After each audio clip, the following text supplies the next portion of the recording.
আজ ১লা জানুয়ারি ২০২৬। এক নতুন দিগন্তের প্রথম সকাল।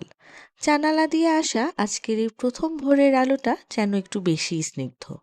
কুয়াশা সরিয়ে সূর্যটা যখন উঁকি দিল, মনে হলো যেন কানে কানে বলে গেল, আজ থেকে তোমার সব গল্প নতুন করে শুরু। ৩৬৫টি নতুন সুযোগের একটি পরিষ্কার সাদা পাতা আজ আমাদের সামনে। গত বছর আমরা কি হারিয়েছি তা না ভেবে বরং আজ আমরা ভাবি আমরা কি হতে চাই। এই ১লা জানুয়ারি শুধু একটা তারিখ নয়, এটা নিজেকে সাজানোর একটা প্রতিশ্রুতি। হয়তো গত বছর আমাদের কিছু ভুল শিখিয়েছে, হয়তো কিছু স্বপ্ন অবোধা রয়ে গেছে, কিন্তু আজ সেই ভুলগুলো শুধরে নেওয়ার দিন। নিজেকে আরও একটু ভালোবাসার, নিজের শখগুলোকে গুরুত্ব দেওয়ার এবং প্রতিটি দিনকে গুছিয়ে নেওয়ার প্রতিজ্ঞা হোক আজকের দিনে। ২০২৬ সালটা হোক শুধুই নিজের।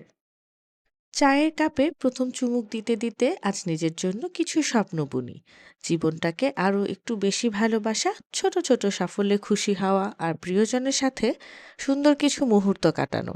এটাই হোক আমাদের নতুন বছরের নতুন সংকল্প। ২০২৬ সাল আমাদের সবার জীবনে বয়ে আনুক সুস্থতা, শান্তি আর অফুরন্ত আনন্দ। চলুন এই নতুন বছরটাকে এক বুক হাসি আর অনেক বড় একটা স্বপ্ন নিয়ে বরণ করে নিই। সবাইকে জানাই নতুন বছরের শুভেচ্ছা ও শুভকামনা। Happy new year.